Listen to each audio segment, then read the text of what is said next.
சபை மக்கள் அனைவரும் ஆண்டவராகிய இயேசு கிறிஸ்துவின் திருப்பெயராலே நான் வாழ்த்துகின்றேன். ஆன்லைன் மூலியமாக இந்த வழிபாட்டிலே கலந்து கொள்கின்ற உங்கள் அனைவரும் மீண்டுமாக நான் வாழ்த்துகின்றேன். இந்த இறை வழிபாட்டிலே நீங்கள் பயத்தோடு பக்தியோடு வீட்டிலே இருந்து ஆண்டவரை வழிபடும்படி உங்களை அன்புடன் கேட்டுக்கொள்கின்றேன். பைபிள், வழிபாட்டு புத்தகம், கீர்த்தனை அனைத்தும் எடுத்து ஆயத்தமாக நீங்கள் அமர்ந்திருக்கும்படி உங்களை அன்புடன் கேட்டுக்கொள்கின்றேன். தலைகளை தாழ்த்தி கண்களை மூடி ஆண்டை நோக்கி நாம் ஜெபம் செய்வோம். எங்கள் அதிகமாக நேசிக்கிற எங்கள் அன்பின் ஆண்டவரை, லாக்டவுன் பீரியடாக இருந்தாலும் கூட வழிபாட்டுக்கு நாங்கள் ஆலயத்துக்கு செல்ல முடியாமல் இருந்தாலும் கூட ஆன்லைன் மூலியமாக உண்மை நாங்கள் வழிபட, துதிக்க, போற்ற, உண்மை மகிமைப்படுத்த, பாடல் பாடி உண்மை மகிமைப்படுத்தும், இறை செய்தி கேட்கவும் ஜெபிக்கவும் நீ தருகின்ற நல்ல கிருபைக்காக, தயவுக்காகவும் கொடான கோடி நன்றிகளும் தோற்றம் எடுக்கின்றோம் சாமி. சூழல்கள் எவ்வாறாக இருந்தாலும் வானத்தையும் பூமியும் படைத்த அன்பின் ஆண்டவர் எங்களோடு இருக்கின்றீர். இம்மான வீரராய் நீர் எங்களை பலப்படுத்துகின்றீர், தாங்குகின்றீர், வழி நடத்துகின்றீர் என்ற நம்பிக்கையோடு நாங்கள் இருக்கிறோம் சாமி. நீர் மாறாதவர். சபை மக்கள் மட்டுமல்ல, அனைவரும் உங்களுடைய திருக்கரத்தில் போயிட்டோம். நீர் பொறுப்படுத்திக் கொள்வீராக சாமி. உங்களுடைய பிரசனம் எங்களை ஆளுகை செய்வதாக, பார்க்கின்ற மக்களோடு நீ பேசுவீராக, எங்கள் வாழ்வில் மாற்றத்தை ஏற்படுத்துகிறார். உங்களை கேட்க நல்ல கடவுளே, ஆமென். வழிபாட்டுக்கு ஆரம்பமாகவும் கடவுளை போற்றும் வண்ணமாகவும் யாவரும் எழுந்து நின்று பாமழை 10வது பாடலை நாம் பாடுவோம். பாமழை 10வது பாடல். போற்றிடு ஆன்மாவை சிருஷ்டிக்கத்தாம் வல்லோரை என்ற பாடலை நாம் பாடுவோம்.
காலை மாலை ஆராதனை முறையில் நாம் 2ஆம் ஆராதனை முறையை நாம் பின்பற்றுவோம்.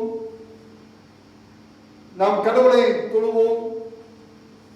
கடவுள் ஆவியா இருக்கிறார். அவரை தொழுது கொள்கிற ஆவியோடும் உண்மையோடும் அவரை தொழுது கொள்ள வேண்டும். நம்முடைய பிதாவாகிய கடவுளாலும் கர்த்தராகிய இயேசு கிறிஸ்துவினாலும் உங்கள் கிருபையும் சமாதானம் உண்டாவதாக. இது கர்த்தர் உண்டு பண்ணினால் இதை களி கூர்ந்து மகிழ கடவோம். பக்கம் 4. ஆண்டவரே, எங்கள் உதடுகளை திறந்துள்ளோம். பிதாவுக்கும் குமாரனுக்கும் பரிசுத்தாவிக்கும் மகிமை உண்டாவதாக. திரியே கடவுளை நாம் போற்றுவோம். சேனைகளின் கடவுளாய் கர்த்தரே, நீ பரிசுத்தர் பரிசுத்தர் பரிசுத்தர், வானம் பூமி மீது மகிமையால் நிறைந்திருக்கின்றன. உன்னதத்திலே ஓசன்னா.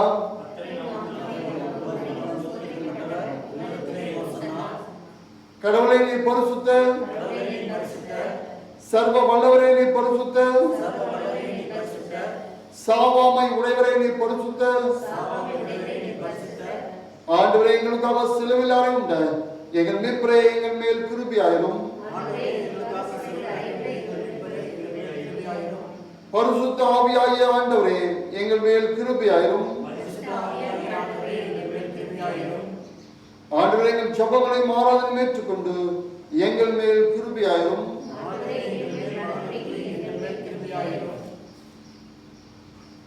பக்கம் 6. நம் பாவங்களை அறிக்கை செய்வோம். நமக்கு பாவமில்லை என்போமானால் நம்மை நாமே வஞ்சிக்கலாம். நமக்கு உண்மை இல்லை. நமது பாவங்களை அறிக்கைத்தால் பாவங்களை நமக்கு மன்னித்து எவ்வித அநீதியும் நீங்க நம்மை சுத்திகரிப்பதற்கு அவர் நம்பத்தக்கவும் நீதியும் உள்ளவர். நான் எழுந்த தகப்படத்துக்கு போய் தகப்படை பரத்துக்கு விரோதமாகும் முது பாவனும் பாவம் செய்து இனியுடைய மகன் மகள் என்று சொல்லப்படுவதை நான் பார்த்த நல்ல உம்முடைய கூலிக்காரன் ஒருவராக என்னை வைத்துக் கொள்ளும் என்பேன். கடவுள் ராஜ்யம் சமீபத்திருக்கிறது. மனம் திரும்பி நற்செய்தியில் நம்பிக்கை வையுங்கள். நமது பலவீனங்களுக்காக பரிதவிக்க முடியாத பிரதம ஆசிரியர் நமக்கிறார். எல்லா விதத்திலும் நம்மை போல சோதிக்கப்பட்டு பாவமில்லாத பிரதான ஆசிரியரை நமக்கு இருக்கிறார். நாம் முழங்கால் படித்து மௌனமாக நம்மை சோதனை செய்வோம்.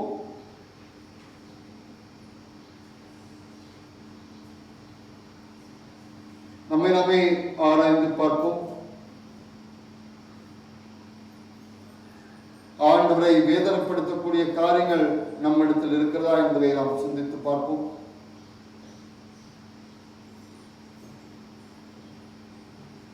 ஆண்டவர் நம்மை நேசித்தார், நேசிக்கின்றார். அதற்காக தன்னுடைய ஒரு சொந்த குமாரனை நம் பாவங்களுக்காக, அக்கிரமங்களுக்காக, மிருதலுக்காக சிலுவை மரணத்துக்கு தன்னை அவரை ஒப்பு கொடுத்தார்.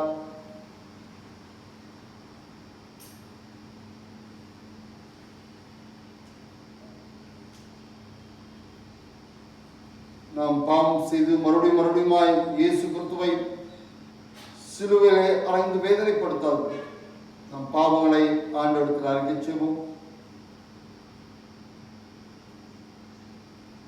ஆண்டவரின் குணமாகிய அன்பு, சமாதானம், பொறுமை, சாந்தம் இப்படிப்பட்ட நற்கனிகள் நம்மிடத்தில் இருக்கிறதா என்பதை நாம் சிந்தித்து பார்ப்போம்.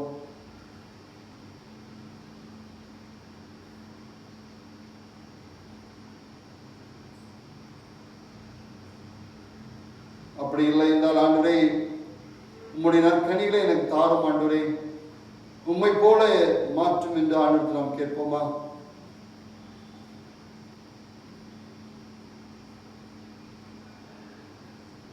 கேட்கிறது யாரும் பெற்றுக்கொள்வாள் என்று திருமறை சொல்கிறது.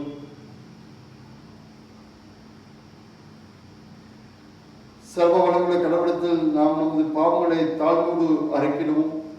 பின்வரும் பாவறிக்கை ஜெபங்களிலே இரண்டாவது பாவறிக்கை ஜெபத்தை உள்ளத்தின் ஆழத்திலிருந்து உணர்ந்து நாம் சொல்லுவோம்.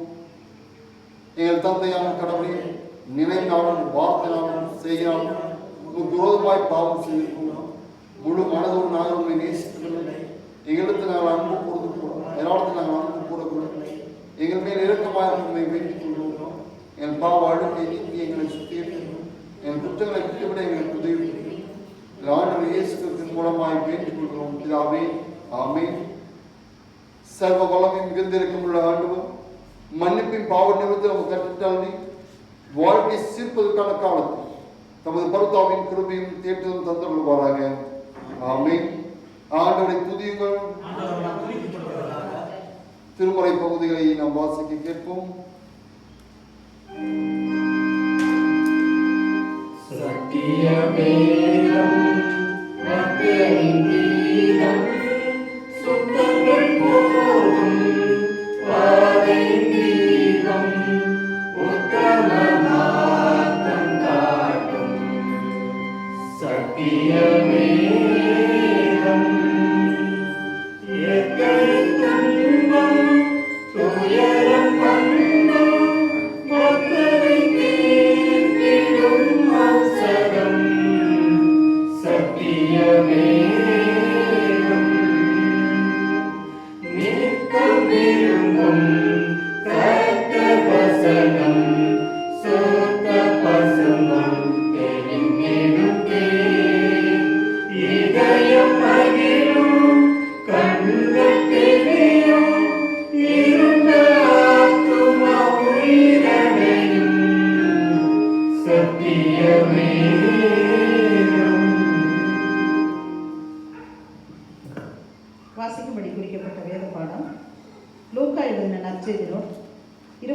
4ஆம் அதிகாரம் வசனங்கள் 36 தொடங்கி 49 முடிய.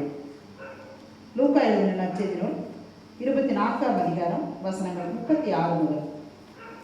இவைகளை குறித்து அவர்கள் பேசிக் கொண்டிருக்கையில் இயேசு தாமே அவர்கள் நடுவிலே நின்று, உங்களுக்கு சமாதானம் என்றார். அவர்கள் கலங்கி பயந்து ஒரு ஆவியை காண்கிறதாக நினைத்தார்கள். அவர் அவர்களை நோக்கி, நீங்கள் ஏன் கலங்குகிறீர்கள்? உங்கள் இருதயங்களில் சந்தேகங்கள் எழுப்புகிறது என்ன? நான் தான் என்று அறியும்படி என் கைகளையும் என் கால்களையும் பாருங்கள், என்னை தொட்டு பாருங்கள். நீங்கள் காண்கிறபடி எனக்கு மாம்சமும் எலும்பும் உண்டாயிருக்கிறது போல ஒரு ஆவிக்கு இராதே என்று சொல்லி தம்முடைய கைகளையும் கால்களையும் அவர்களுக்கு காண்பித்தார். ஆனாலும் சந்தோஷத்தினால் அவர்கள் இன்னும் விசுவாசியாமல் ஆச்சரியப்படுகையில், புசிக்கிறதற்கு ஏதாவது இங்கே உண்டா என்று அவர்களிடத்தில் கேட்டார். அப்பொழுது பொரித்த மீன் கண்டத்தையும் தேன் கொண்டு துணிக்கையையும் அவருக்கு கொடுத்தார்கள். அவைகளை அவர் வாங்கி அவர்களுக்கு முன்பாக புசித்து அவர்களை நோக்கி, மோசேயின் நியாய பிரமாணங்களிலும் தீர்க்க தரிசனங்களின் ஆகமங்களிலும் சங்கீதங்களிலும் என்னை குறித்து எழுதியிருக்கிறவைகளை எல்லாம் நிறைவேற வேண்டியதென்று நான் உங்களோடு இருந்தபோது உங்களுக்கு சொல்லிக் கொண்டு வந்த விசேஷங்கள் இவைகளே என்றார். அப்பொழுது வேத வாக்கியங்களை அறிந்து கொள்ளும்படி அவருடைய மனதை அவர் திறந்து அவர்களை நோக்கி, எழுதியிருக்கிறபடி கிறிஸ்து பாடுபடவும் 3ஆம் நாளில் மரித்தோரிலிருந்து எழுந்திருக்கவும் வேண்டியதாயிருந்தது. அன்றியும் மனம் திரும்புதலும் பாவ மன்னிப்பும் எருசலேம் தொடங்கி சகல தேசத்தாருக்கும் அவருடைய நாமத்தினாலே பிரசிக்கப்படவும் வேண்டியது. நீங்கள் இவைகளுக்கு சாட்சிகளாயிருக்கிறீர்கள். என் பிதா வாக்குத்தத்தம் பண்ணினதை இதோ நான் உங்களுக்கு அனுப்புகிறேன். நீங்களோ உன்னதத்திலிருந்து வரும் பெலனால் தரிப்பிக்கப்படும் வரைக்கும் எருசலேம் நகரத்தில் இருங்கள் என்றார். வாசிக்கும்படி குறிக்கப்பட்ட வேத பாடம் வாசித்து முடிந்தாயிற்று. கிறிஸ்துவே உமக்கே மகிமை உண்டாவதாக. அவர்களுக்கு ஆயத்தமாக பாமல்லை 367வது பாடலை நாம் பாடலாம். ஆண்டவர் பிரசனமாகி ஜீவன் ஊதி உயிர்ப்பியும்.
உம்முடைய வார்த்தைகளை நாங்கள் கேட்க இருக்கிறோம் சாமி.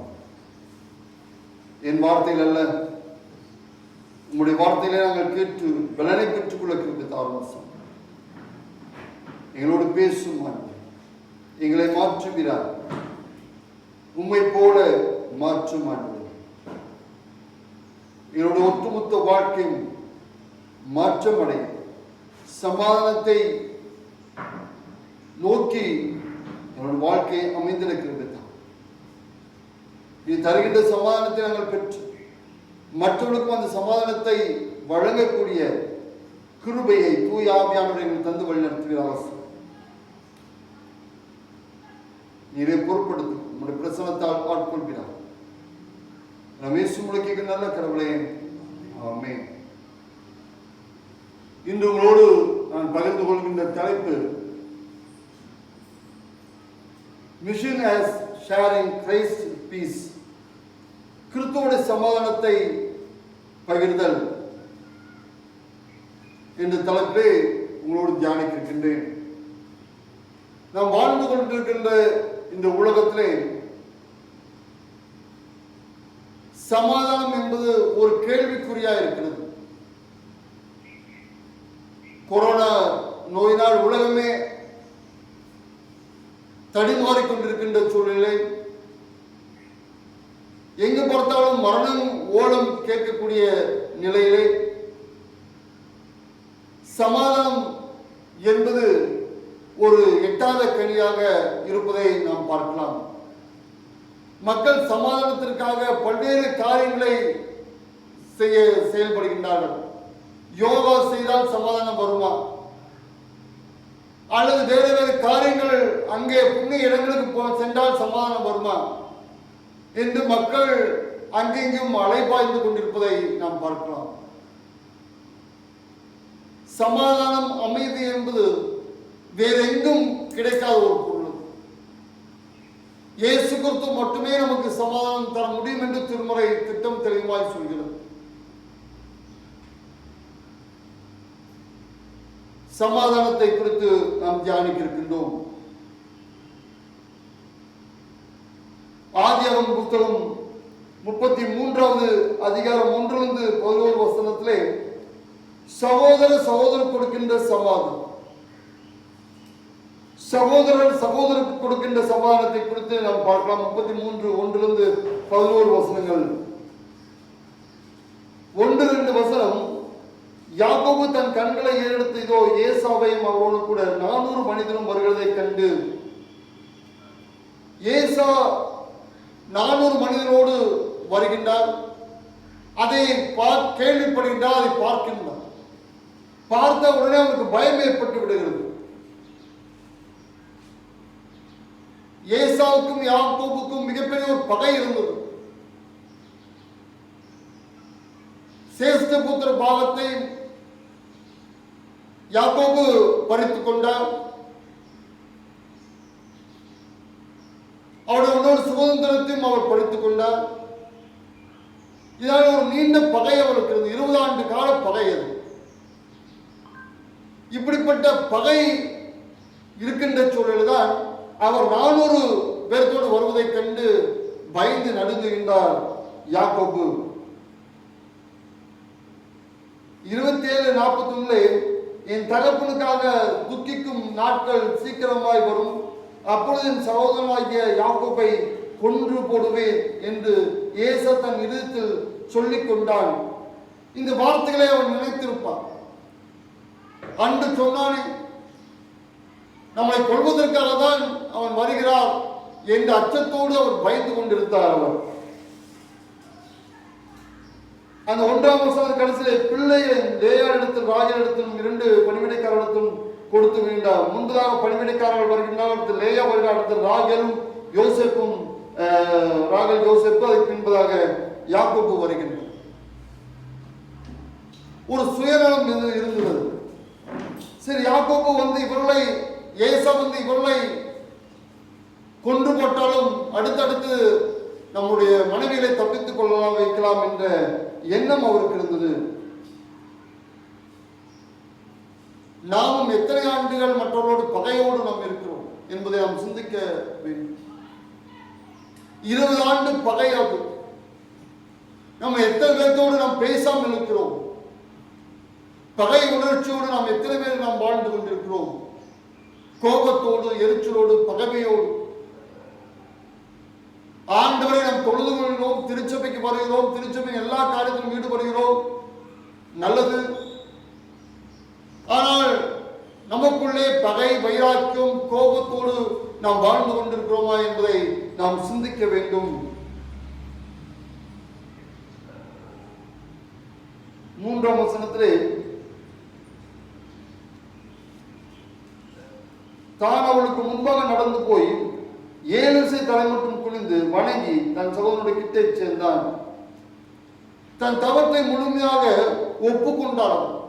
சரி, தான் தான் தவறு செய்தோம் என்பதை ஒப்புக்கொண்டு முன்பதாக இவர் நடந்து போகின்றார். தான் அவளுக்கு முன்பதாக நடந்து வேகமாக போய் தன் தவற்றை உணர்ந்து 7 விசை குமிந்து ஏசாவை வணங்குகின்றார். 7 என்பது முழுமைக்கான ஒரு அடையாளம். பழைய ஏற்பாட்டிலே தான் தவற்றை ஒத்துக்கொள்கின்ற ஒரு மனிதன் அவருக்கு முன்பதாக நடந்து சென்று தன் தவற்றை ஒத்துக்கொள்கின்றான்.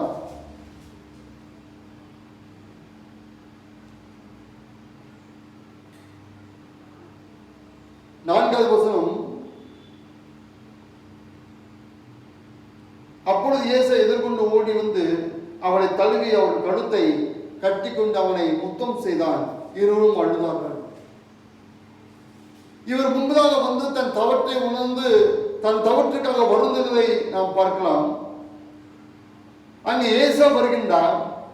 ஏசா எதிர்கொண்டு ஓடி மன்னிப்பதிலே அவர் ஒரு படி முன்பதாக வைக்கின்றார்.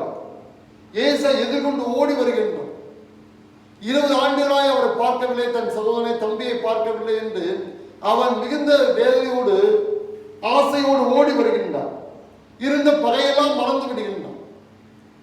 தனக்கு ஏற்பட்ட அநீதி, தனக்கு ஏற்பட்ட இழப்பு அனைத்துமே மறந்தவராக தன் சகோதரனை பார்த்து ஓடி வருகின்றார். வந்து அவன் கழுத்தை அவளை தழுவி அவன் கழுத்தை கட்டிக்கொண்டு அவனை முத்தம் செய்தான். சமாதானத்திற்கான முதல் படியை அவர் எடுத்து வைக்கின்றார். அந்த சமாதானத்திற்கான தொடக்கத்தை அவர் காண்பதை நாம் பார்க்கலாம்.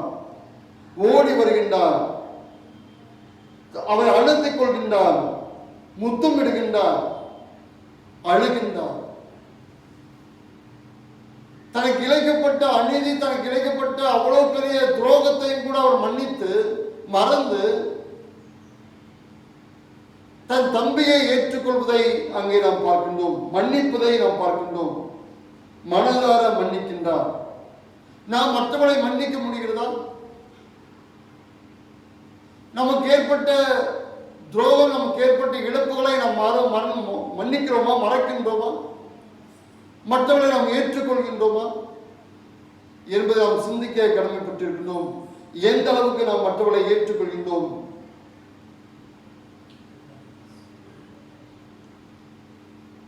நாம் மற்றவர்களை மன்னித்தால் நம் குற்றங்கள் மன்னிக்கப்படும் என்று திருமறை சொல்கிறது. சமாதானத்திற்கான காரியத்தை நாம் முன்னின்று காரியங்களை நாம் செய்கின்றோமா?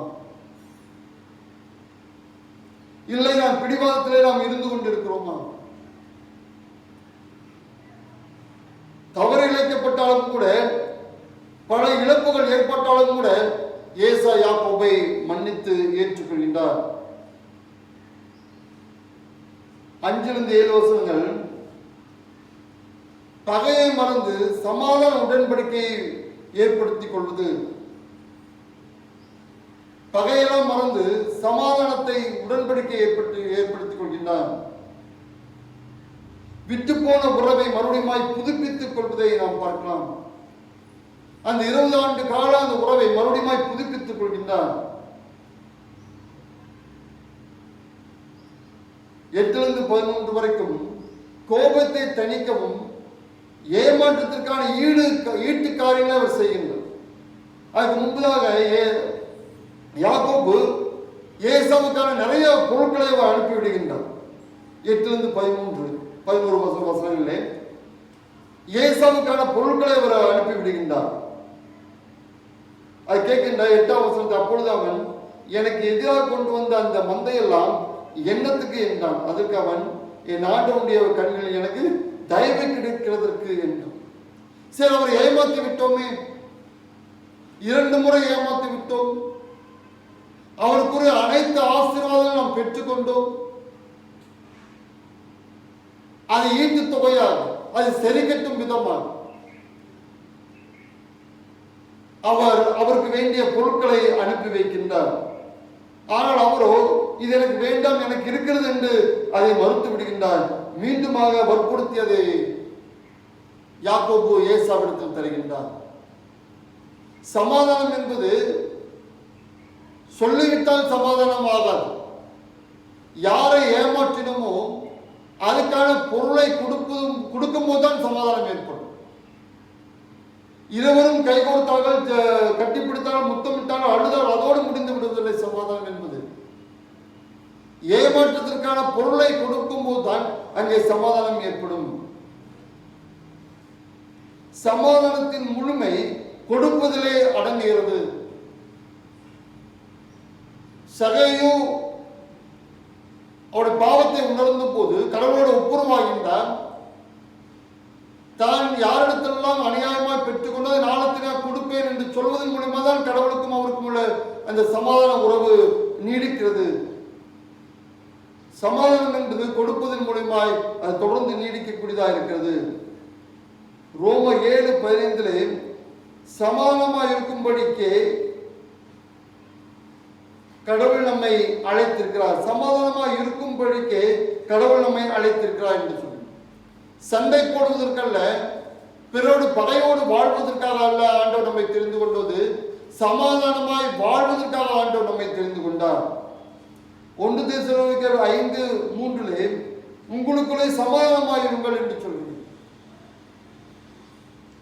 சபைக்குள்ளே உறவுக்குள்ளே சமாதானமாக இருக்க வேண்டும் என்று ஆண்டவர் விரும்புகின்றார். நம்முடைய சமாதானம் எங்கே இருக்கிறது? மற்றவர்களோடு நாம் சமாதானத்தோடு நாம் வாழ்கின்றோமா? மற்றவர்கள் நமக்கு என்ன துரோகம் செய்தாலும் அவளை நாம் மன்னிக்கிறோமா? அவளை நாம் ஏற்றுக்கொள்கிறோமா என்பதை நாம் நம்மை கேள்வி எழுப்பி பார்த்துக் கொள்ள வேண்டும்.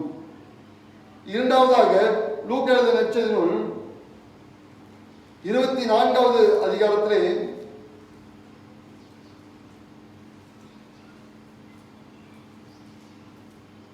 இயேசு கிறிஸ்து சீர்களுக்கு கொடுத்த சமாதானம். இயேசு கிறிஸ்து சீர்களுக்கு சமாதானத்தை தருகின்றார்.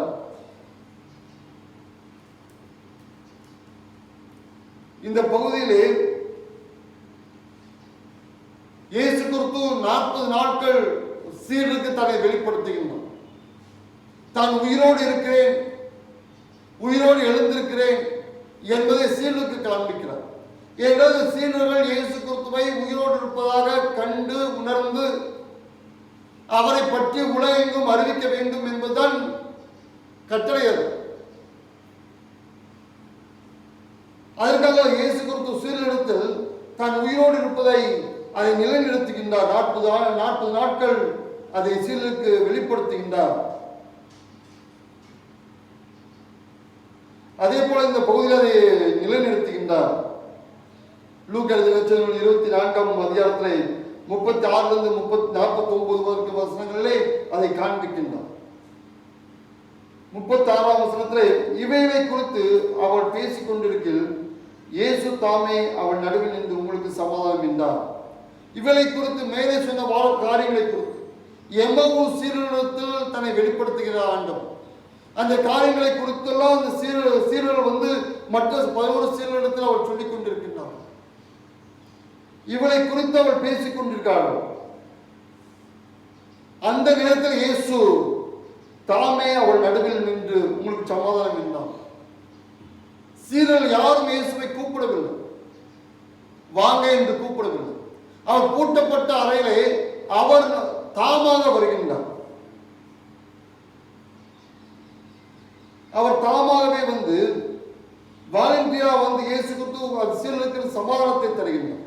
என்றால் பயந்திருந்தால் ரோம அரசுக்கு பயந்து நடுங்கின நிலையிலே அவள் சமாதானமற்ற நிலையிலே அங்கு தானாக அவள் சமாதானத்தை தருகின்றார்.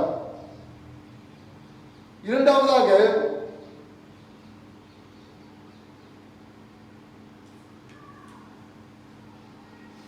சீர்கள் உயிர்த்தெழுந்த இயேசுவை கண்டும் பயந்திருந்தார். எப்படி இந்த பூட்டப்பட்ட அறைக்குள்ளே இயேசு கிறிஸ்து வந்தார் என்று கண்டு அவர்கள் பயந்திருந்தார்கள். 37 அவள் கலங்கி பயந்து ஒரு ஆவியை காண்கிறதாக நினைத்தார்கள். அவர் அவர்களை நோக்கி நீங்கள் ஏன் கலங்கள் என்று அவர் கேட்கிறார். இவள் பயந்திருந்தார். அதற்காகவும் அந்த சமாதானத்தை சொல்கின்றார். அவள் பயப்படுவார்கள் என்பதற்கு. ஏன் பயப்படுகிறீர்கள்? ஏன் கலங்குகிறீர்கள் என்று அவர் கேட்கின்றார் ஆண்டவர். அவர் அவளை நோக்கி, நீங்கள் ஏன் கலங்குகிறீர்கள், ஏன் பயப்படுறீங்க?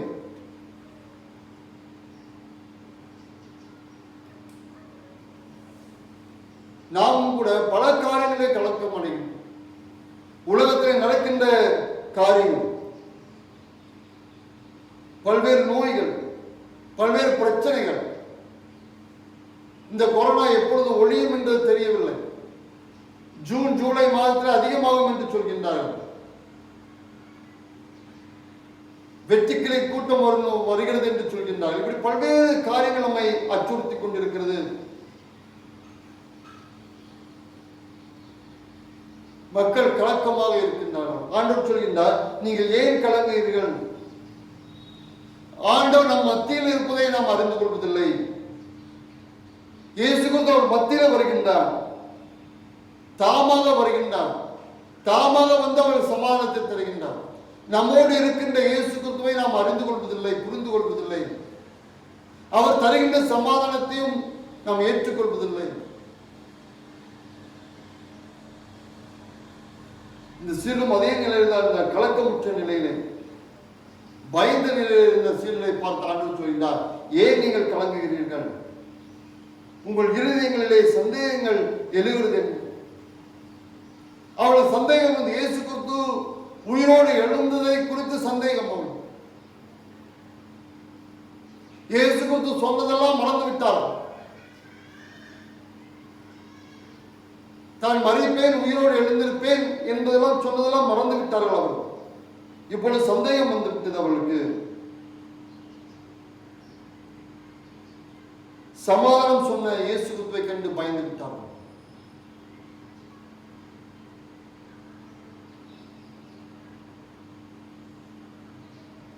அவர் அதை நிரூபித்து காண்பிக்கின்றார். தான் மறித்து உயிரோடு எழுந்ததை அவர் நிரூபித்து காண்பிக்கின்றார். 38 கடைசியிலே, உங்கள் இருதயங்கள் சந்தேகங்கள் எழுகிறது என்ன? நான் தான் என்று அறிவுபடுத்தி என் கைகளின் காலில் பாருங்கள், என்னை தொட்டு பாருங்கள். நீங்கள் காண்கிறபடி எனக்கு மாம்சம் எலும்புகளும் உண்டாயிருக்கிறது போல ஒரு ஆவிக்கு இராதே என்று சொல்லி அவர் கைகளிலும் காண்பையும் கால்களையும் காண்கிறோம். அவள் சந்தேகத்தில் இருக்கின்றார்.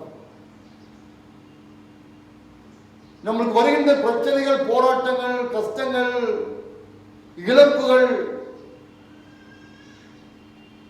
வேலை இல்லாத நிலைகள், பிள்ளைகளோட திருமண காரியங்கள், நோய், இப்படிப்பட்ட நிலையிலே உயிரோடு ஆண்டவர் இருக்கிறாரா என்ற ஐயப்பாடு நமக்கு ஏற்பட்டு விடுகிறது. இவனும் பயந்த அறையிலே இருக்கின்றான். பயந்த நிலையில் அறைக்குள்ள, பூட்டப்பட்ட அறைக்குள்ள இருக்கின்ற இவளுக்கு சந்தேகம் ஏற்பட்டு விடுகிறது. ஆண்டவர் அதை நிரூபிக்கின்றார். நான் உயிரோடு தான் இருக்கின்றேன், கைகளை பாருங்கள், கால்களை பாருங்கள். அடுத்த ஸ்டெப்புக்கு அவர் போறாங்க. சந்தேகத்தின் உச்சகட்டத்துக்கு அவர் போறாங்க. ஆண்டவர் அடுத்த கட்டத்துக்கு அவர் போறார். 41 ஆனாலும் சந்தேகத்தினால் அவர்கள் இன்னும் விசுவாசியாமல் ஆச்சரியப்படுகிறது. அவர் நம்மோடு இருப்பதை, நம்மோடு நடப்பதை, நம்மோடு அவர் வாழ்வதை, நமக்கு செய்த காரியங்கள் எல்லாம் மறந்து விடுகிறோம். நாம் இருந்தாலும் சந்தேகம் நமக்கு வலுப்பட்டு கொண்டே இருக்கிறது. மறுபடியும் ஆண்டவர் சொல்கின்றார், அப்பொழுது பொறுத்த 41 கடைசியில், புசிப்பது உண்பதற்கு ஏதாவது உங்களோடு உண்டா என்று அவரிடத்தில் கேட்டார். அப்பொழுது பொறுத்த மீன் துண்டத்தில் தேன் போட்டு துணிக்கிலும் அவரிடத்தில் கொண்டு வந்தார்கள். அவைகளை அவர் வாங்கி அவளுக்கு முன்பாக உண்டார். சாப்பிட்டு காமிக்கிறார், ஒரு டெமான்ஸ்ட்ரேஷன் பண்ணி காமிக்கிறார். தான் உயிரோடு தான் இருக்கிறேன் என்பதை நிரூபித்து காண்பிக்கிறார். அப்படித்தான் அவர்கள் நம்புகின்றனர். ஆண்டவரோட இருப்பு நிலையை நாம் மறந்து விடுகிறோம். நம் துன்ப நிலை, கஷ்டங்களிலே, துயரங்களிலே ஆண்டவர் சமாதானத்தை ஏற்படுத்துவதற்காக நாம் கலங்கி தவிக்க வேண்டாம், பயந்து கொள்ள வேண்டாம். சூழல்கள் எதுவாக இருக்கலாம், கொரோனாவிட வேற ஏதாச்சும் நோய்களா இருக்கலாம். ஆனா ஆண்டவரை நாம் நம்பும் போது, ஆண்டவரை நாம் சார்ந்திருக்கும் போது, பிரச்சனைகள் வலுவாக இருக்கலாம், பிரச்சனைகள் பெரிதாக இருக்கலாம், அது எதுவாக இருக்கலாம். ஆனால் ஆண்டவர் அந்த பிரச்சனைகளோடு நம்மை மீட்டு ரட்சிக்கிறவர் நம்மோடு இருக்கின்றார். என்றால் அவர் இம்மானுவேல், சர்வ வல்லமையுள்ள கடவுளா இருக்கின்றார்.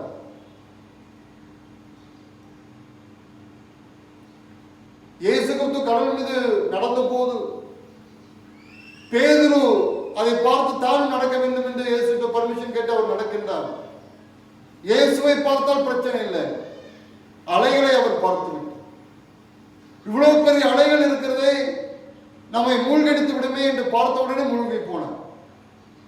நாம் பிரச்சனைகளை பார்க்காதபடிக்கு இயேசுவை பார்க்கும் போது ஆண்டவருக்கு தருகின்ற சமாதானத்தை நாம் பெற்றுக்கொள்ள முடியும்.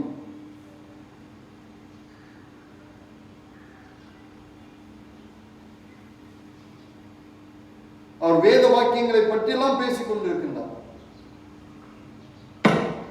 45வது அப்பொழுது அவர் வேத வாக்கியங்களை அறிந்து கொள்ளும்படி அவருடைய மனதை அவர் திறந்து அவளை நோக்கி, எழுதியிருக்கிறபடி கிறிஸ்து பாடுபடவும் 3ஆம் நாளில் மறுத்தொடர்ந்து எழுந்திருக்கவும் வேண்டியதா இருக்கிறது என்று சொன்னார். அவர் தொடர்ந்து சொல்கின்றார், அன்றி மனம் திரும்பும் பாவ மன்னிப்பும் எருசலேம் தொடங்கி சகல தேசம் அவருடைய நாமத்தினாலே பிரசங்கப்பட வேண்டியது.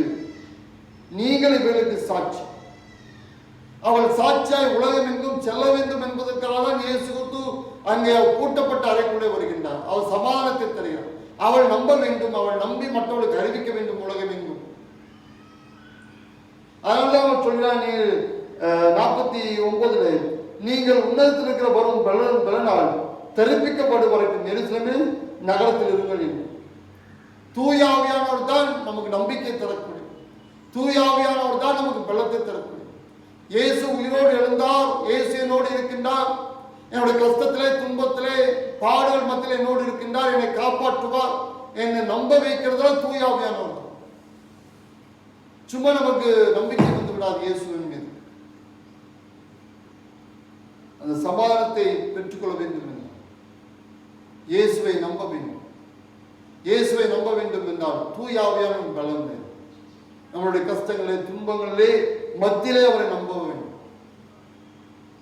இயேசு கிறிஸ்து சமாதானத்தை தருகிறவராக இருக்கின்றார்.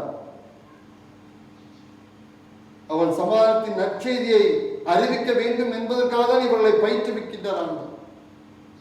ஆண்டவர் தருகின்ற சமாதானத்தின் நற்செய்தி உலகங்களும் அறிவிக்க வேண்டும் என்பதற்காக தான் அவர் பயிற்றுவிக்கின்றார்.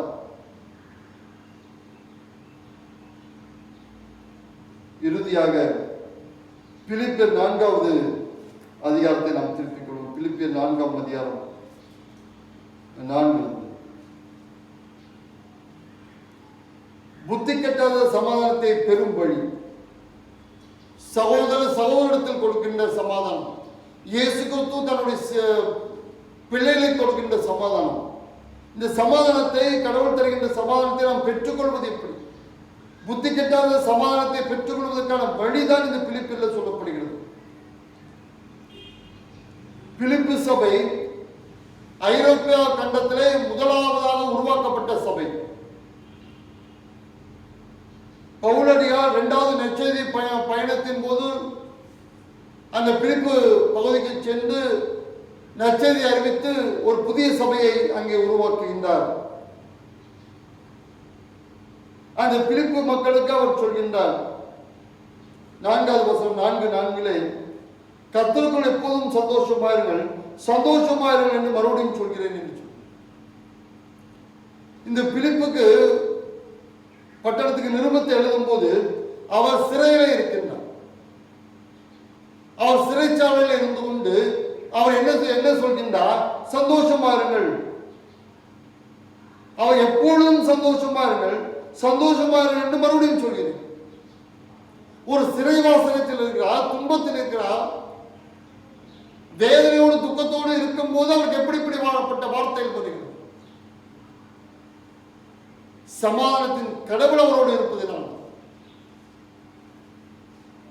சிறையிலும் கூட சமாதானத்தோடு அவர் இருக்க முடிந்தது. அதனால்தான் சொல்கின்றார், மகிழ்ச்சியார்கள், எப்பொழுதும் மகிழ்ச்சியார்கள். எப்பொழுதும் சிறையில இருக்கும் போது நீங்கள் மகிழ்ச்சியார்கள், இல்லாமலும் மகிழ்ச்சியார்கள், இருப்பதும் போது மகிழ்ச்சியார்கள், துக்கத்திலும் மகிழ்ச்சியார்கள், இன்பத்திலும் மகிழ்ச்சி, எல்லா நிலைமையிலும் எல்லா சூழலிலும் மகிழ்ச்சியார்கள். கிரேக்க வார்த்தை காரா என்ற கிரேக்க வார்த்தை இந்த பகுதியிலே 16 முறை வருகிறது. வார்த்தை. நீங்க எல்லா நிலையிலும் எல்லா சூழலிலும் மகிழ்ச்சியா இருங்கள் என்று சொல்லுங்க. ஒரு வாட்ஸ்அப்பில் ஒரு கன்னியாஸ்திரியோடைய மரணத்தோடைய போட்டோவை நாம் பார்த்தோம். அவள் கேன்சர்ல மிகுந்த வேதனையின் மத்தியிலே அவள் ஊழியத்தை செய்து இறுதியாக அவள் மறிக்கின்றார். மறித்த சடலத்தை அவர்கள் படுக்க வைத்திருக்கின்றார்கள். அந்த அம்மாவுடைய முகத்தில் அவ்வளவு ஒரு சிரிப்பு, அந்த வேதனையின் மத்தியிலும் துக்கத்தின் மத்தியிலும் கஷ்டத்தின் மத்தியிலும் அவள் முகத்தில் அவ்வளவு ஒரு சிரிப்பு இருந்தது. அதன் பவுல் சொல்கின்றார், எப்பொழுதும் சந்தோஷமா இருக்கும். எல்லா சூழ்நிலையும் எல்லா நிலைமையிலும் நீங்கள் சந்தோஷமா இருக்க வேண்டும் என்றால் ஆண்டோட துணை இல்லாமல் நாம் சந்தோஷமா இருக்க முடியாது. பவுலை போல நாம் சிறைப்பட்டு இருக்கிறோமா? பல்வேறு காரியத்திலே, கடன் பிரச்சனையிலே, பல்வேறு சிறைக்குள்ளே நாம் இருக்கிறோமா? இருந்தாலும் கூட சந்தோஷமாயிருங்கள் என்று பவுல் சொல்கின்றார். அவர் கிறிஸ்துவுக்குள் இருந்தார், அவர் மகிழ்ச்சியா இருந்தார். நாம் யாருக்குள் இருக்கும்? நாம் கிறிஸ்துவுக்குள் இருக்கும் பொழுது சந்தோஷமா இருக்கும். கிறிஸ்துவை விட்டு வெளியில இருந்தால் சந்தோஷமா இருக்க முடியாது. கவலை துக்கம் நம்மை ஆட்கொண்டு அமிழ்த்தி போடும். நம்மை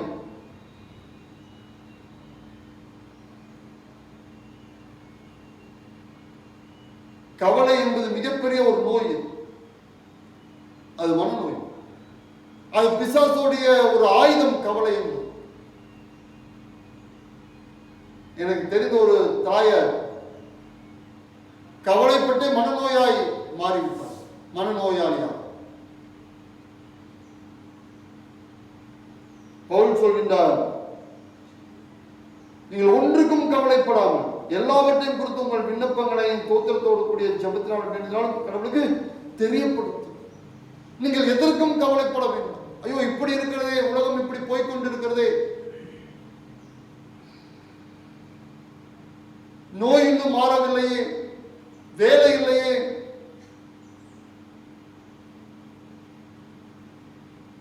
பிள்ளைகளோட தேர்வு முடிவு எப்படி இருக்குமோ, எதிர்காலம் எப்படி இருக்குமோ என்று கவலைப்பட தேவையில்லை என்று பவுல் சொல்கின்றார். நீங்கள் ஒன்றுக்கும் கவலைப்படாமல் எல்லாவற்றையும் குறித்து உங்கள் விண்ணப்பங்களையும் தோத்திரத்தோடு ஜெபத்தினால் வேண்டுதலாலும் கடவுளுக்கு தெரியும். நாம் செய்ய வேண்டிய ஒரே ஒரு காரியம், ஜெபித்தன் மூலியமாய் இந்த காரியங்களை, நம்ம கஷ்டங்களை, நம்ம சங்கடங்களை ஆண்டவர் தெரியப்படுத்த வேண்டும்.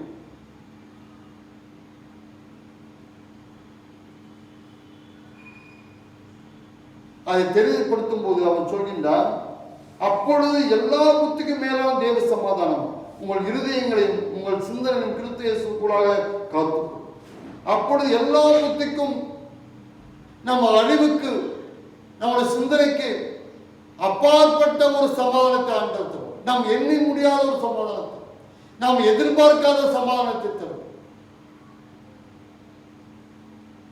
நம் நினைவுகள் வேறு, ஆண்டவருடைய நினைவுகள் வேறு. நீங்கள் கலக்கத்தோடு வேதனையோடு இருக்கின்றீர்களா? உங்களுடைய பிரச்சனைகளை ஆண்டவரிடத்தில் சொல்லுங்கள். ஒன்றுக்கும் கவலைப்படாமல் எல்லாவற்றையும் குறித்து உங்கள் விண்ணப்பங்களையும் தோத்திரத்தோடு ஜெபத்திலோடும் வேண்டுதலோடும் கடவுளுக்கு தெரிவிப்போம். நாம் செய்ய வேண்டியது ஒரே ஒரு காரியம், அப்பொழுது எல்லாவற்றுக்கும் மேலான தேவ சமாதானம் உங்கள் இருதயங்களையும் உங்கள் சிந்தனைகளையும் கிறிஸ்து இயேசுவுக்குள் காத்துக்கொள்ளும். அது நம்மளுடைய உடல் முழுவதும் சிந்தனைகளையும் காத்துக்கொள்ளும், இருதயத்தையும் காத்துக்கொள்ளும். கவலைப்படுவதன் மூலியமா யாரும் ஒரு முலத்தை கூட்டவோ குறைக்கவோ முடியாது என்று திருமறை சொல்கிறது. அடுத்த இரண்டாவதாக நாம் செய்ய வேண்டிய காரியம், 8வது வசனம், கடைசியாக சகோதரி, உண்மை உள்ள விளைவுகளோ, ஒழுக்கம் உள்ள விளைவுகளோ, நீதி உள்ள விளைவுகளோ, கற்புள்ள விளைவுகளோ, அன்புள்ள விளைவுகளோ, நற்கீர்த்தி உள்ள விளைவுகளோ, புண்ணியம் எதுவோ, புகழ் எதுவோ, அதையிலே சிந்தித்துக் கொண்டிருங்கள் அப்படின்னு 8 காரியத்தை அவர் சொல்கிறார். நம் சமாதானத்தை பெறுவதற்கான இரண்டாவது வழி, முதலாவது வழி நாம் எல்லா காரியத்தையும் ஆண்டவர் சொல்வதன் மூலியமா சமாதானத்தை பெற்றுக்கொள்கிறோம். இரண்டாவதாக, இப்படிப்பட்ட காரியத்தை நாடுவதன் மூலியமா நாம் சமாதானத்தை பெற்றுக்கொள்கிறோம். நமக்குள்ள கோபம், பகைமை, வைராக்கியம் இப்படிப்பட்ட காரியங்களை வைத்துக் கொண்டால் சமாதானம் நமக்கு வராது. அதுக்கு மாறாக உண்மையுள்ள விளைவுகளோ ஒழுக்கமுள்ள விளைவுகளோன்னு சொல்லிட்டு 8 காரியங்களை அவர் சொல்லியிருந்தார். இந்த 8 காரியங்களை பெற்றுக்கொள்வதன் மூலியமா, அதை பயிற்சி எடுப்பதன் மூலியமா, செயல்படுத்துவதன் மூலியமா நாம் சமாதானத்தை பெற்றுக்கொள்ள முடியும். அடுத்து அவர் சொல்கின்றார் 9ஆம் வசனம், நீங்கள் என்னிடத்தில் கற்று அடைந்ததும் கேட்டும் கண்டும் இருக்கிறவர்களோ அவைகளையும் செய்யுங்கள். அது மட்டும் இல்லை, இந்த 8 காரியங்கள் என்னிடத்தில் சில காரியங்களை கற்றுக்கொண்டு அதையும் நீங்கள் செய்யுங்கள். கண்டு கேட்டு உணர்ந்தவையும் நீ செய்யுங்கள். அப்பொழுது சமாதானத்தின் தேவன் உங்களோடு இருப்பார். எப்பொழுது? இவையெல்லாம் நாடும்போது, உண்மையை, ஒழுக்கத்தை, நீதியை, கற்பை, அன்பை, நற்கிருத்தியை இவையெல்லாம் நாம் நாடும் பொழுது சமாதானத்தின் காண்டவர் நம்மோடு இருப்பார். இது மூலியமா நாம் சமாதானத்தை பெற்றுக்கொள்ள முடியும். அந்த சமாதானத்தை யாரும் கொடுக்க முடியாது, யாரும் எடுக்க முடியாது. சமாதானம் ஆண்டவர் கொடுத்த சமாதானத்தை யாரும் எடுக்க முடியாது. நாம் சிறையில் இருந்தாலும் சமாதானம் தான், எங்க இருந்தாலும் சமாதானம்.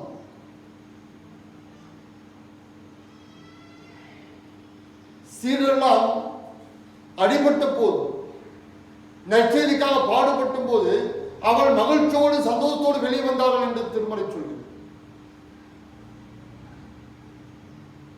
ஆண்டவர் கொடுக்கிற சமாதானம், மற்றவர்களோடு சமாதானமாக இருக்க வேண்டும் என்று ஆண்டவர் நம்மிடத்தில் விரும்புகின்றார். ஏசா யாக்கோபுக்கு ஏற்பட்ட சமாதான குணம், அதே போல நாம் மற்றவர்களோடு சமாதானமாய் வாழ வேண்டும் என்று ஆண்டவர் விரும்புகின்றார். ஆண்டவர் நமக்கு சமாதானத்தை தந்திருக்கின்றார்.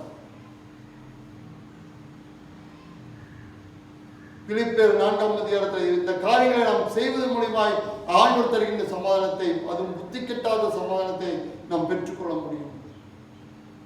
சமாதானத்தை பெற்றுக்கொள்ளக்கூடிய பெற்றுக்கொண்டு நாம் மற்றவர்களுக்கு சமாதானத்தை அறிவிக்க நாம் கடமைப்பட்டிருக்கிறோம். அதான் ஆண்டவர் விரும்புகிறேன். சமாதானத்தை பெற்று நாமே வைத்துக் கொள்வதற்காக அல்ல, மற்றவர்களுக்கு சமாதானத்தை வழங்குவதற்காக ஆண்டவர் நம்மை அழைத்திருக்கின்றார். அதான் சீர்களுக்கான கட்டளையை கொடுக்கின்றார். இயேசு தருகின்ற சமாதானத்தை மீட்பி மற்றவர்களுக்கு அறிவிக்க வேண்டும் என்று ஆண்டவர் விரும்புகிறார். அதே போல நாம் சமாதானத்தை பெற்றுக்கொண்டு நாம் மற்றவர்களுக்கும் அறிவிக்க ஆண்டவர் தம்மை உங்களுக்கும் எனக்கும் பலத்தின் ஆற்றும் தூயாவியாக தந்து வழிநடத்துவாராக. ஆமென். ஜெபம் செய்வோம். அதிகமாக நேசிக்கிற எங்கள் அன்பின் ஆண்டவரே, சமாதானத்தை குறித்து நாங்கள் பார்த்தோம். நாமும் பகையை மறந்து, கோபத்தை மறந்து, வைராக்கியத்தை மறந்து மற்றவரோடு சமாதானமாய் நாங்கள் வாழ்ந்திட எங்களுக்கு உதவி செய்வீராக. புத்தி கெட்டாத இந்த சமாதானத்தால் எங்கள் உள்ளத்தை, மனதை நீ நிரப்பிட வேண்டுமாச்சு. உம்முடைய சமாதானத்தை பெற்றுக்கொண்டு நாங்கள் மற்றவர்களுக்கும் உங்களுடைய சமாதானத்தை பகிர்ந்து கொடுக்கக்கூடிய மக்களா நாங்கள் வாழ்ந்திட கிருபித்தான்.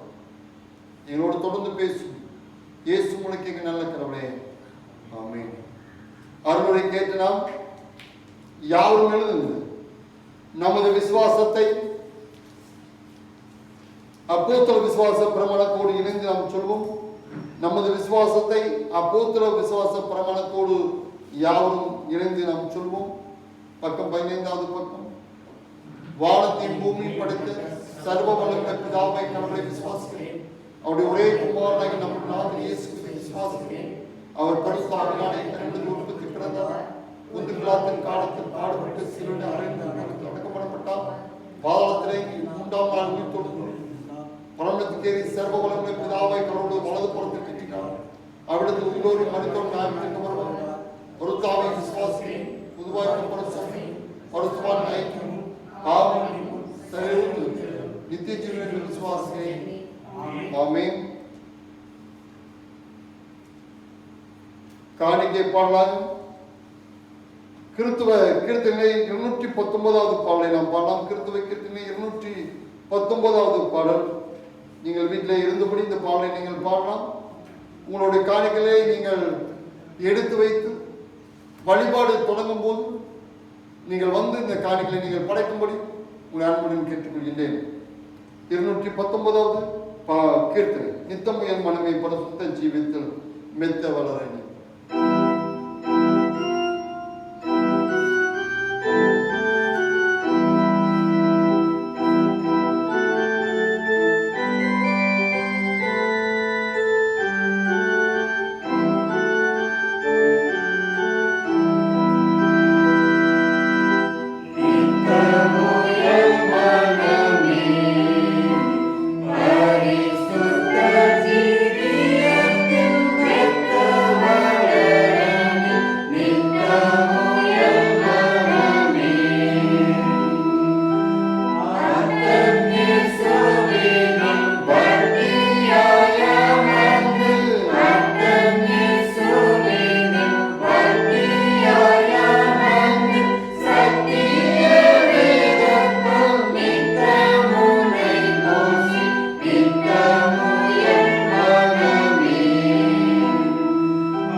ஜெபம் செய்வோம். கர்த்தர் உங்களோடு இருப்பாராக. கர்த்தாவே எங்களுக்கு இறங்கும், கர்த்தாவே எங்களுக்கு இறங்கும். ஆண்டவர் கற்பித்து தந்த ஜெபத்தை நாம் யாவரும் சேர்ந்து சொல்வோம். பரமண்டலத்தில் எங்கள் பிதாவே, நாம் கொடுக்கப்படுவதாக, ராஜ்யம் வருவதாக, ஒரு சித்தம் பரமண்டலத்தில் செய்யப்படுவதாக, அன்று அப்பத்திற்கு தார் எங்கள் விரோதமாக குற்றம் செய்து நாங்கள் மன்னிக்கிறது கொள்ளும். குற்றங்களை எங்களுக்கு மன்னியும். எங்கள் சோதனைக்குள் பிரவேசிக்காமல் ராஜ்யம் நாம் தொடர்ந்து நாம் ஜெபம் செய்வோம். அதிகமாய் நேசிக்கிற எங்கள் அன்பின் ஆண்டவரே, உம்முடைய வார்த்தையில நாங்கள் கேட்க நீ தந்த நல்ல கிருபைக்காக தயவுக்காக கோடான கோடி நன்றிகளும் தோத்திரம் இருக்கின்றோம் சாமி. நாம் மற்றவர்களோடு சமாதானம் உள்ளவர்களாக நாங்கள் வாழ்ந்திட தூயாவியானவரே எங்களுக்கு துணை செய்வீராக சாமி. எங்களுக்கு வருகின்ற போராட்டங்கள், பிரச்சனைகள், கஷ்டங்கள் மத்தியிலும் சாமி நீ தருகின்ற சமாதானத்தை இழந்து போகாதபடிக்கு அந்த சமாதானத்தை நாங்கள் வைத்துக் கொள்ள கிருபை தர வேண்டுமாய் செபிக்கிறோம். இந்த கொரோனா நோயினால் தினந்தோறும் பாதிக்கப்பட்டு ஆயிரக்கணக்கான மக்கள் இறந்து கொண்டிருக்கிறார்கள் சுவாமி.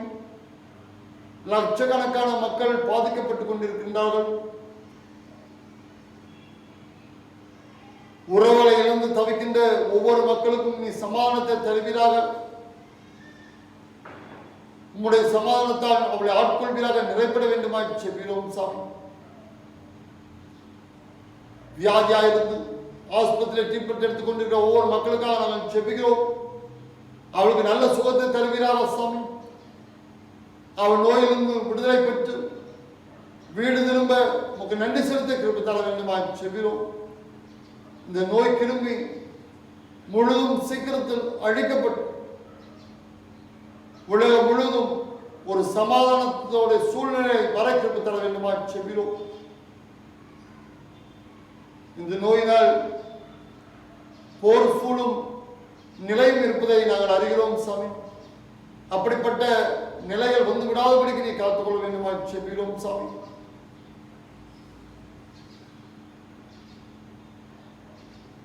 மக்களுக்கு வேலை இல்லாத நிலையிலே, வருவாய் இல்லாத நிலையிலே டாஸ்மாக் கடை திறக்கப்பட்டு அதன் மூலியமாய் மக்களுடைய வாழ்வாதாரங்கள் பாதிக்கப்பட்டுக் கொண்டிருக்கிறது. இந்த நிலை மாறும். டாஸ்மாக் கடைகள் மூடப்படவும் அருள் தர வேண்டுமாய் செபிக்கிறோம். மக்கள் குடிப்பழக்கத்திலிருந்து விடுதலாக்கப்பட அருள் தர வேண்டுமாய் செபிக்கிறோம் சாமி.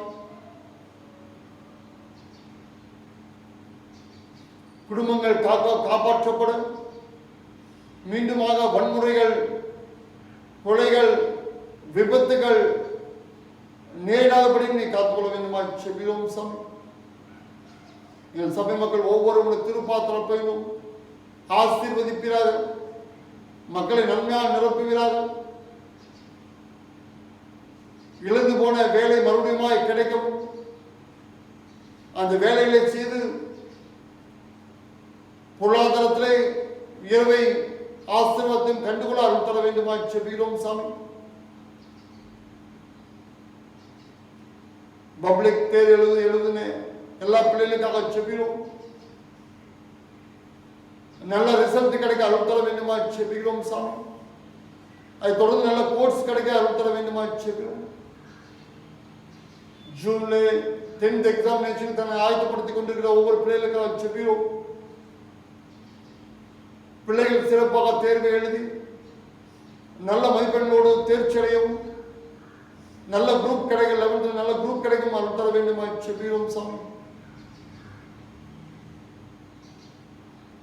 சின்ன பிள்ளைகள் நம்முடைய கருத்துல போயிடும், எந்த பிளவினும் சுகவினும் அவளை அணுகாதபடிக்கு காத்துக்கொள்ள வேண்டுமா செபிக்கிறோம். மக்களை நீ ஆஸ்வதிப்பீராக, மக்களோட தேவைகளை சந்திப்பீராக சாமி. உலக நாடு முழுவதும் சமாதானத்தால் நீ ஆட்கொள்வீராக, நிரப்பிட வேண்டுமா செபிக்கிறோம் சாமி. நீ பொறுப்படுத்திக் கொள்கிறார், நன்மையால் நிரப்புவீராக சாமி. உம்முடைய ஆளுகை, உம்முடைய பிரசனம் சபை மக்கள் மட்டுமல்ல உலகம் முழுவதும் இருந்திட அருள் தர வேண்டுமா செபிக்கிறோம். நீரை பொறுப்படுத்திக் கொள்ளும் வழிநடத்தும் நம் இயேசு முழக்கைக்கிற நல்ல கடவுளே, ஆமென். இத்தருணத்தில் ஒரு குணப்பட்டு உம்மை நோக்கி எங்கள் பொதுவான விண்ணப்பங்களை செய்ய எங்கள் கிருபை அளித்து சம்பவம் கடவுளே, 2 பேராவது 3 பேராவது என் நாமத்தில் கூடி வரும்போது அவள் கேட்கிறவளை அருளி செய்வேன் என்று வாக்களிக்கிறேன் கர்த்தாவே. இந்த அடியாராக எங்களுக்கு வேண்டிய நன்மைகள் உண்டாக எங்கள் விருப்பங்களை வேண்டுதல் இப்பொழுது நிறைவேற்றி இம்மிலே உடைய சத்தியத்தை அறிகிறார்கள் மறுமையை நிறுத்தி ஜீவனை எங்கள் கட்டளித்தள்ளும். ஆமென். ஆண்டு நம்மை ஆசிரியத்தில் நம்மை காக்கணும். ஆண்டு தம்முடைய முகத்தை நம்ம பிரகாசிக்க பண்ணி நம்ம கிருபையா இருக்க கடவுள். ஆண்டு தம்முடைய முகத்தை நம்ம பிரசனமாக்கி இப்பொழுதும் எப்பொழுதும் நமக்கு சமாதானம் கட்டளை கடவுள்.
ஜெபம் செய்வோம். அதிகமாக நேசிக்கிற அன்பின் ஆண்டவரே, உம்மை நாங்கள் வழிபடவும் உம்மை போற்றி துதிக்கவும் உம்முடைய வார்த்தையில நாங்கள் கேட்கும் நீ தந்த நல்ல கிருபைக்காக நன்றி செலுத்துவோம் சார். ஏசா யாக்கோபோடு ஒரு சமாதான உறவை ஏற்படுத்தின அன்பின் ஆண்டவர், சீரலுக்கும் ஒரு சமாதானத்தை தந்தவர், சமாதானத்துக்கான வழியை எங்களுக்கு காட்டியிருக்கின்றீர்.